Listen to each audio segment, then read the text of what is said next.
Hello friends, welcome to my YouTube channel. So guys, जैसा कि जो आपका सीआरपीएफ ट्रेड्समैन का 5 जुलाई का ऑल शिफ्ट का एग्ज़ाम हो गया दोस्तों। 5 जुलाई ऑल शिफ्ट में पूछे गए सभी क्वेश्चंस इस वीडियो में डिस्कस करेंगे, तो इस वीडियो को पूरा ज़रूर देखिए। वीडियो अच्छा लगे तो प्लीज़ वीडियो को लाइक और शेयर ज़रूर करें।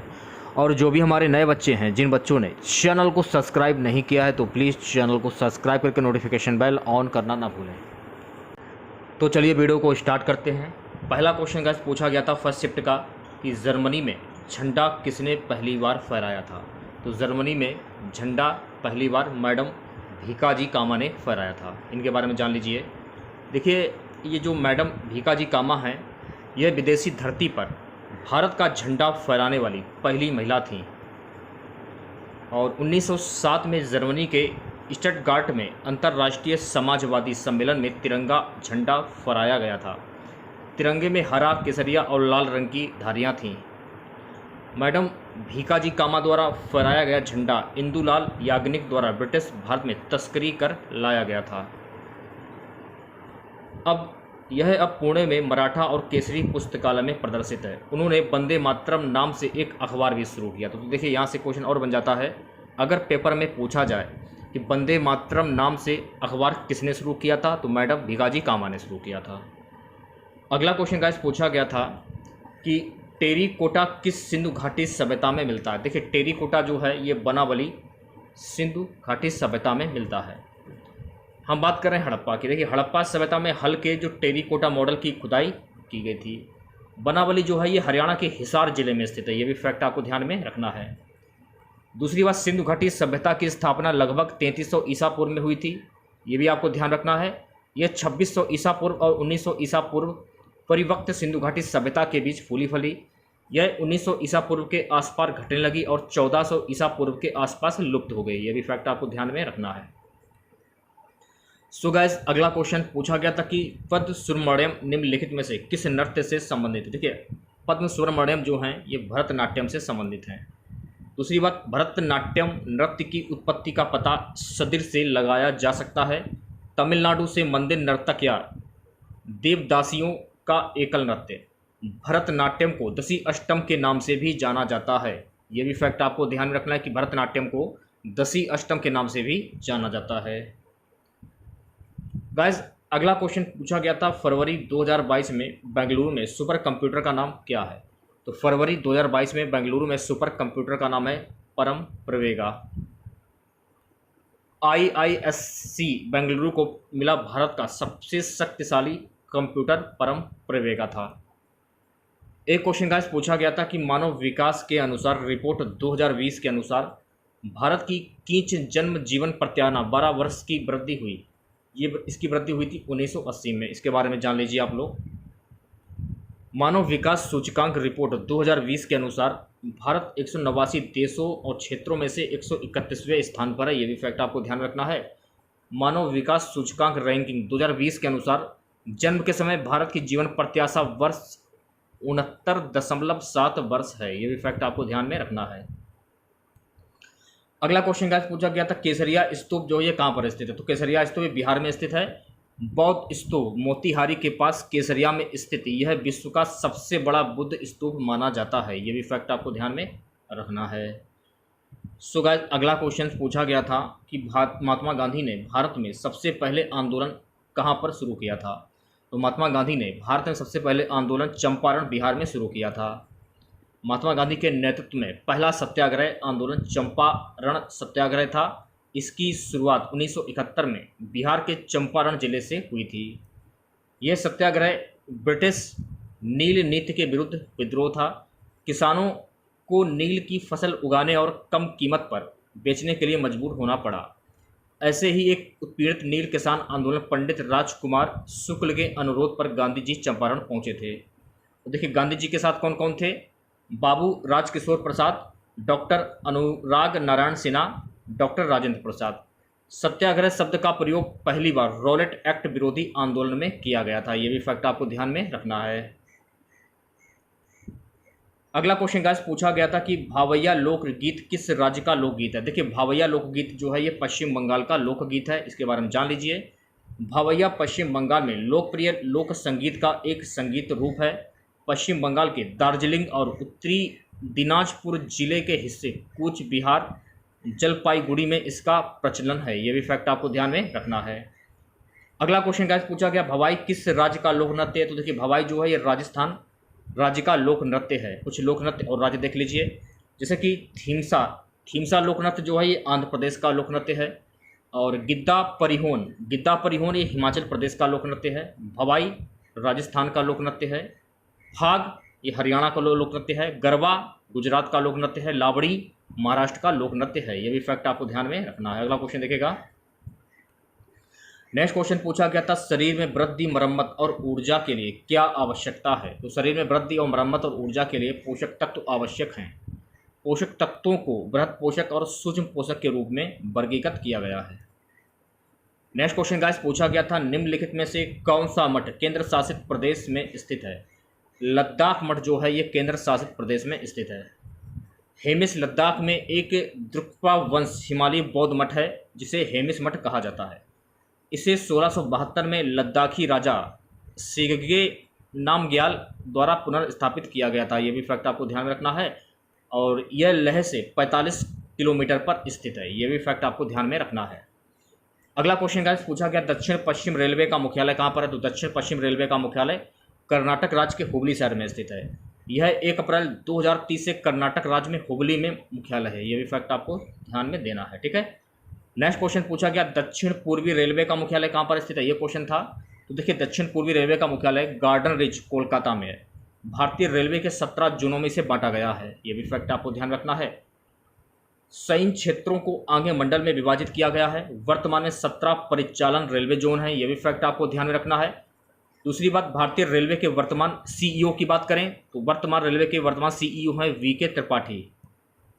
दक्षिण पूर्व रेलवे का मुख्यालय गार्डन रिज कोलकाता में स्थित है। एक क्वेश्चन था गाइस कि गोपुत्र में कौन सा समास होगा? आप लोगों ने बचपन में काफ़ी बार पढ़ा होगा कि कर्ता ने कर्म को का करण के द्वारा संप्रदान के लिए, ऐसे कुछ आप लोगों ने बचपन में काफ़ी बार पढ़ा होगा।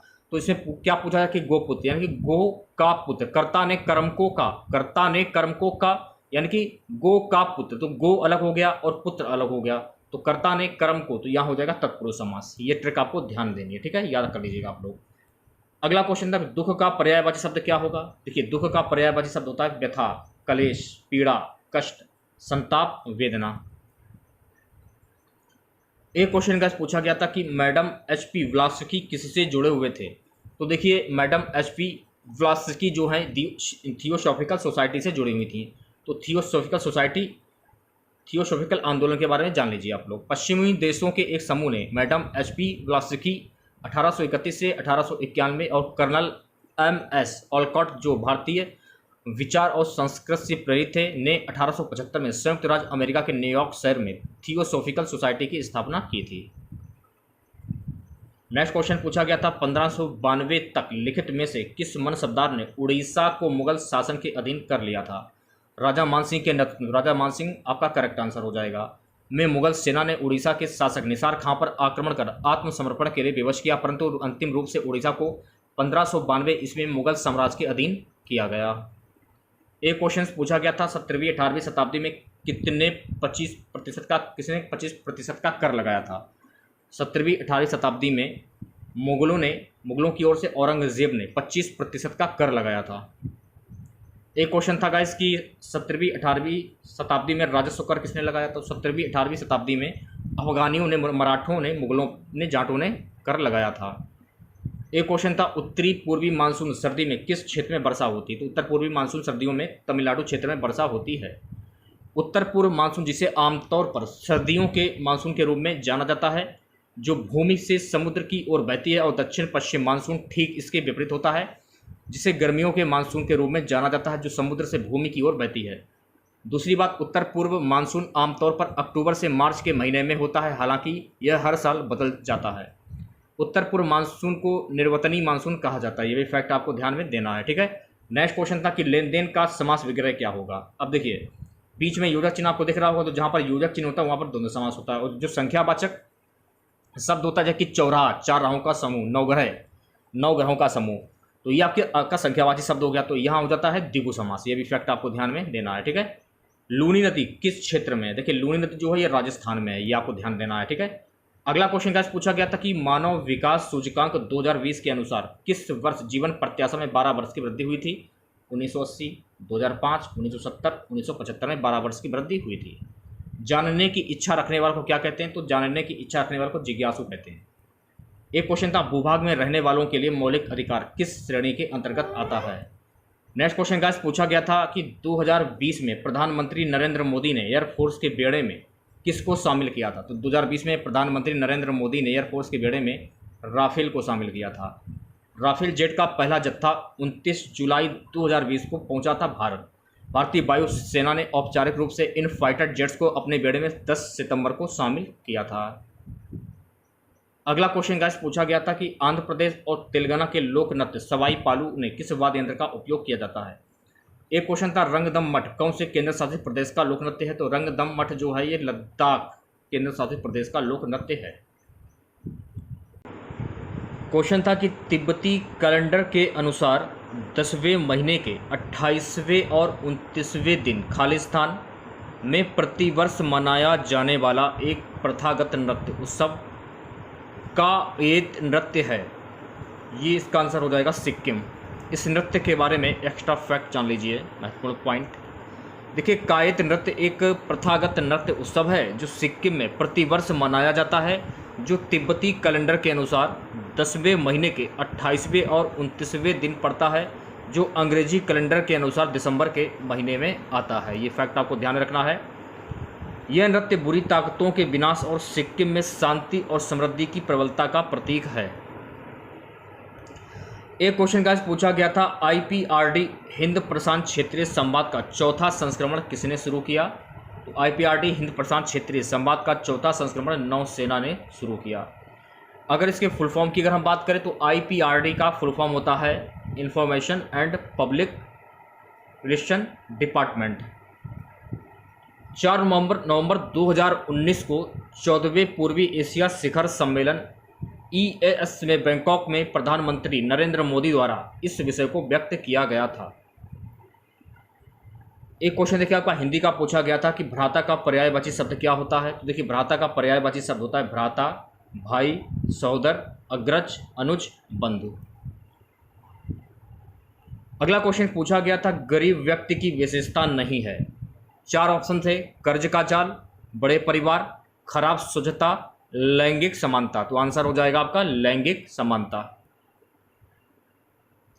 अगला क्वेश्चन गाइस पूछा गया था कि बाजार नियंत्रण प्रणाली किस शासक ने शुरू की थी? तो बाजार नियंत्रण प्रणाली जो है अलाउद्दीन खिलजी ने शुरू की थी। अलाउद्दीन खिलजी के बारे में अगर हम बात करें तो देखिए अलाउद्दीन खिलजी का जो शासनकाल था 1296 ईस्वी से 1316 ईस्वी तक इनका शासनकाल रहा था। यह जलालुद्दीन खिलजी के भतीजे और दामाद था। अलाउद्दीन खिलजी और उसकी हत्या करके 1296 में सिंहासन का उत्तराधिकारी बना। ये आपको फैक्ट ध्यान में रखना है। उसने पहले गुजरात पर विजय प्राप्त की, फिर उसने रणथंभौर, चित्तौड़ और मालवा पर कब्जा कर लिया। यह भी फैक्ट आपको ध्यान में रखना है। बाजार आर्थिक सुधार, इसके बारे में जान लीजिए। अलाउद्दीन ने कई नियमों के साथ बाजार को नियंत्रित किया, सभी वस्तुओं की लागत तय की, बिक्री के लिए सभी सामान खुले बाजार में लाए गए। सराय आदि कहा गया, इसको कहा जाता है सराय आदि। तो यहाँ से क्वेश्चन बन जाता है कि सराय आदि किसे कहा जाता है और किसे सराय आदि को किसने लागू किया? तो अलाउद्दीन खिलजी ने लागू किया। उसने दीवानी ए रियासत नामक मंत्री के अधीन बाजार नियंत्रण विभाग की स्थापना की। यह भी फैक्ट आपको ध्यान में रखना है। एक क्वेश्चन गाइस पूछा गया था कि 2021 में कृत्रिम बुद्धिमत्ता अनुसंधान नवाचार केंद्र कहाँ पर है? 2021 में कृत्रिम बुद्धिमत्ता अनुसंधान नवाचार केंद्र जो है ये IIT मद्रास में है। नेक्स्ट क्वेश्चन गाइस पूछा गया था कि चोल साम्राज्य की राजधानी कहाँ थी? तो चोल साम्राज्य की राजधानी उरैयूर थी। भारत के तमिलनाडु में उरैयूर तिरुचिरापल्ली एक महत्वपूर्ण शहर था और संगम युग के दौरान प्राचीन चोल साम्राज्य की शुरुआती राजधानियों में से एक था। चोल साम्राज्य प्राचीन काल में दक्षिण भारत में मौजूद 3 प्रमुख तमिल राजवंशों में एक था। अन्य 2 राजवंश चेरा और पांड्य राजवंश थे। ये भी फैक्ट आपको ध्यान रखना है। भारत के तमिलनाडु राज्य में वर्तमान तिरुचिरापल्ली त्रिची के पास स्थित उरैयूर का संगम काल के दौरान महत्वपूर्ण राजनीतिक, सांस्कृतिक और आर्थिक महत्व था जो 300 ईसा पूर्व से 300 ईस्वी तक फैला था। अगला क्वेश्चन गाइस पूछा गया था कि हड़प्पा सभ्यता की सड़कें किस आकार की थीं। तो हड़प्पा सभ्यता की सड़कें चतुर्भुजाकार की थीं। सड़कें एक दूसरे को समकोण पर काटती थीं और नगर अनेक आयताकार खंडों में विभक्त हो जाता था। ये बात सभी सिंधु बस्तियों पर लागू होती थी, चाहे वे छोटी हो या बड़ी। हड़प्पा तथा मोहनजोदड़ो के वन बड़े होते थे। ये भी फैक्ट आपको ध्यान में रखना है। सो गाइस अगला क्वेश्चन पूछा गया था कि अष्टाध्यायी शब्द में कौन सा समास है। तो देखिए अष्टाध्यायी यानी कि ये संख्यावाची शब्द है, तो यहाँ हो जाएगा द्विगु समास। समास विग्रह करने पर यानी कि 8 अध्यायों का समाहार, 8 दे सकते हैं आप लोग संख्यावाची शब्द, तो ये द्विगु समास हो जाता है। इसका पहला पद संख्यावाची विशेषण होने से द्विगु समास है। द्विगु समास जिस शब्द का प्रथम पद, जिस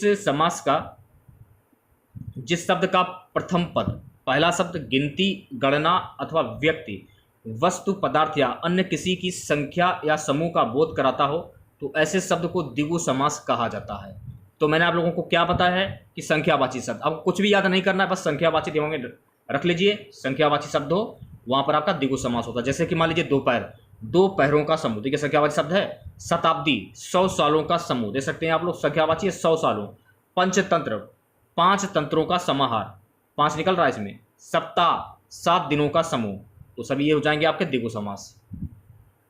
अगला क्वेश्चन गाइस पूछा गया था कि यद्यपि का संधि विच्छेद क्या होगा। देखिए यदि धन अपि, यद्यपि का संधि विच्छेद क्या हो जाएगा, यदि धन अपि, और यहाँ पर हो जाएगी यण संधि। अब क्यों होगी, तोड़ने पर देखिए जब आप इसे तोड़ेंगे तो इसकी संधि होगी यदि धन अपि, यानी कि इसको तो मान लिया जाएगा छोटी ई, ठीक है, इसको मान लीजिए छोटा, तो छोटी प्लस छोटा बराबर हो जाएगा या, और यहाँ ई और आ के मेल से या बना है। यण संधि में संधि करते समय छोटी बड़ी ई के साथ कोई अन्य स्वर हो तो या बन जाता है, और जब छोटा उ बड़ा उ के साथ कोई अन्य स्वर हो तो वह वा बन जाता है।